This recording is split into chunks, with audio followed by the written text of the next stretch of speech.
Welcome back. My name is Dwayne. I got a video for that Kimball, United States Army veteran and retired VA rating specialist. Today, I'm going to be discussing what happens after a DTA, duty to assist error, has been identified on your VA claim at the high-level review. Now, in my opinion, this is going to be the best video I've ever done as it pertains to a high-level review, HLR.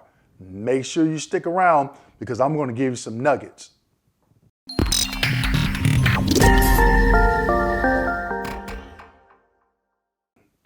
So I think this video is going to be the best HLR video I've done that I have on my YouTube channel. This is why.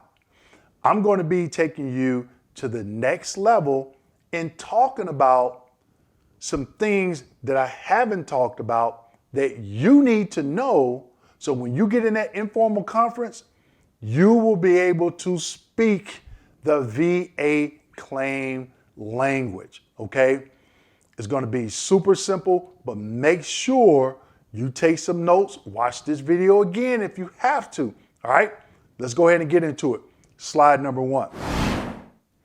Here in slide number 1, you can see this is the M21-1. This is the reference for or definition of duty to assist, okay? And I've done videos in the past on duty to assist errors, but I'm taking this to the next level, okay? So it says a DTA error is a failure during the processing of the review decision to properly apply the provisions, and they have that 38 CFR there, for gathering evidence, okay? These deficiencies include omitting development or failing to request certain examinations. The reviewer must return the issues, talking about the DRO, for development unless they can grant the claimant the maximum benefit, okay? So a couple of things I want to point out here. Failing to request certain examinations. That happened to me. I claimed the condition that was documented in my records from service, my medical records from service, and that particular VA employee did not give me a CMP exam. I later got one and I won my claim, but like many of you, you had to fight for it sometimes, okay? The reviewer must return the issues for development unless they can grant the claimant the maximum benefits. So for example, the maximum benefit you can get for migraines is 50%. Maximum evaluation you get for tinnitus is 10%. Some conditions, they do max out at a certain percentage and is not always at 100%. Let's keep going. Slide number 2. Now, this M21 manual reference definition of maximum benefit. Maximum benefit is the highest scheduler evaluation allowed by regulation for the issue under review. For accelerated benefits, an award of the benefit sought is the maximum benefit. So that's like chapter 35, okay? P&T. The VA's M21-1 reference, they have a lot of definitions for a lot of things that they talk about in certain regulations, okay? So I happen to come across this, but you should already know what maximum benefit is. It is the highest percentage that you can receive for that particular diagnostic code that you have been assigned for service connection. Slide number 3. Returning DTA errors for correction. Whew, okay. This is where we're about to get a little bit deep, okay? So just make sure, I'm gonna try to go slow so you understand, but you got this recording, you can go back. A high-level reviewer, that's a decision review officer, that's the individuals that you're going to be talking to in that informal conference if you elect for one, who finds a DTA error will complete a VA Form 20-0999 high-level review return. Guess what? You cannot get that form off the VA's website. I tried, but I went out to Google and I came across this website, and I have it in the a link in the description section of this video. And they had parts of this particular form. And it was in a PowerPoint presentation. And that was training that they give these individuals. And I'm like, they have this online, and I never came across this website, but I'm sharing it with you, okay? And we're going to go through that form here in a minute. The return of a request to correct a DTA error concludes the high-level review for that issue. Veteran Service Representative, VSR, and Rating Veteran Service Representatives, RVSRs, will then treat that issue like any claim requiring development. Now, okay, here we go. About to go to school now. You submit a high-level review, let's just say for a back condition. And the decision review officer finds that there is an error, something happens. They send it back to the rating activity or VSR or RVSR for further development, okay? So what that means is you're no longer on a high-level review. It's now a supplemental claim, okay? Now, for VA claim language, they use EP to identify different claims. So when you do a high-level review, that EP is now an 030. But when that decision review officer sends it back to a VSR, RVSR for development, it's now considered a supplemental claim, and that EP changes to an 040. Now you may say, Dwayne, why is that important? A lot of veterans love to call the 800-827-1000. So if this happens to you, you can say, hey, can you give me an update on my EP 040? Or if you're asking for an update on your high-level review, can you give me an update on my EP 030?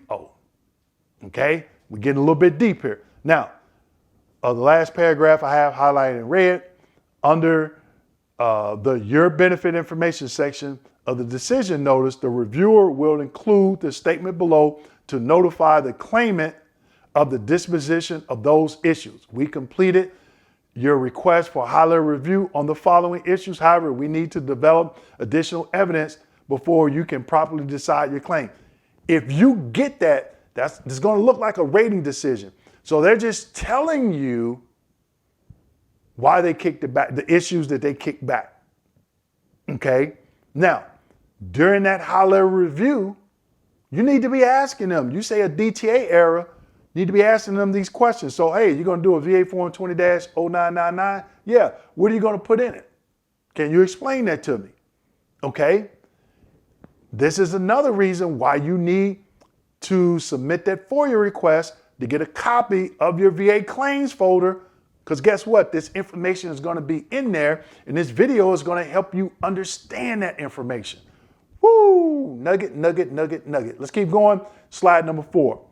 Expediting the correction of DTA errors. VSRs, authorizers, and RVSRs must expedite HLR's return for correcting DTA errors. Now, authorizers, I never used that term before. Authorizers are basically VSRs, okay?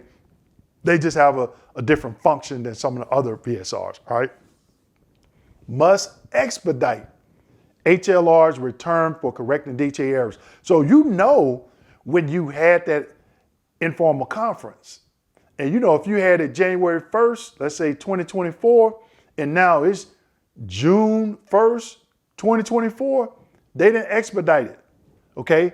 So when it says reference for more information on expediting DTA error corrections, guess what? They just gave you a 38 CFR and public law. When you call the 800 number, guess what you're talking about? What VA claim language you're going to use? Hey, per this 38 CFR, they're supposed to expedite it. And what if you decide to call the VA White House hotline and say, hey, I had a DTA error, and according to this, they're supposed to expedite it. I would like a call back from a supervisor from the regional office that has jurisdiction over my claim. Whoo, man, I'm telling you, we're getting a lot of nuggets here. Slide number 5. Now, This is the form that the decision review officer at the high level review has to complete.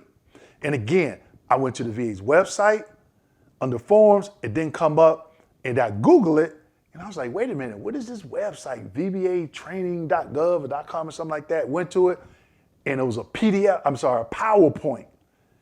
And they had the whole PowerPoint, the training they provide the decision review officers on DTA errors.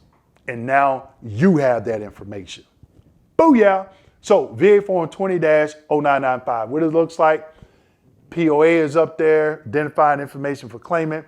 The high-level review being returned relates to whatever following issues. Now, here's another nugget. See POA?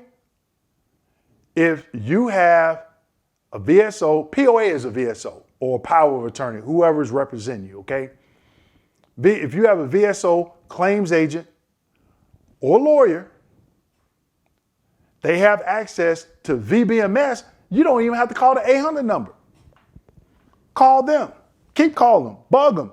Hey, that's their job. That's what they're getting paid to do. They get a check. They're not working for free unless you have one that's volunteering. But the majority of them, they're getting paid. And you can ask them, say, hey, I just had an informal conference. The decision review officer stated they saw DTA errors. Can you look at VBMS and tell me what's on my VA Form 20-0999? If that VSO, claims agent, attorney don't know what this is, that's a problem, okay? Let's keep going. Slide number 6. Section 2. Now, in this PowerPoint presentation that you'll see in the link that I gave you, they have the entire form. I'm just looking at a couple of sections here, okay? The high-level review has been returned for the following reasons. Duty to assist errors. Select all that apply. Private medical records, federal medical records, other medical records, examination of medical opinion, other records, required development, difference of opinion, federal records, other records, examination of medical opinion, other development, explanation for items checked. They have to break it down. Now, this should be in the rating decision, but they're not putting it, they're putting like, they may say federal records development or something, but they're not giving an explanation that they have to give on this particular form in the rating decision. They should, okay? But again, this is why it's important to have this information, okay? Now, so we know what a DTA error is. We know what's supposed to happen once it's been identified. Man, that is key. So when you get that claims folder, that CD, you know exactly what to look for. Keep in mind, if the decision review officer can grant a benefit and it's the maximum, they can do a rating decision on that, okay? And then they can turn around and DTA error the remainder of the decisions, okay, or conditions that you're claiming. So if you're claiming 5 things and they all get denied or whatever, you decide to go to high-level review, they can grant the max benefit for one, and then they can DTA error the other conditions. But now you know it's no longer an EP 030, it's an EP 040. So if you have to call 800-827-1000, now you can speak that VA claim language, okay? So if this was a little bit confusing, go back and watch it again and again, take some notes, understand it. So when you get on that phone with that decision review officer in that informal conference, now you'll be able to speak the VA claim language. And with that being said, make sure you like, subscribe, hit that notification button, and as always, share this video with your fellow veterans. Thank you.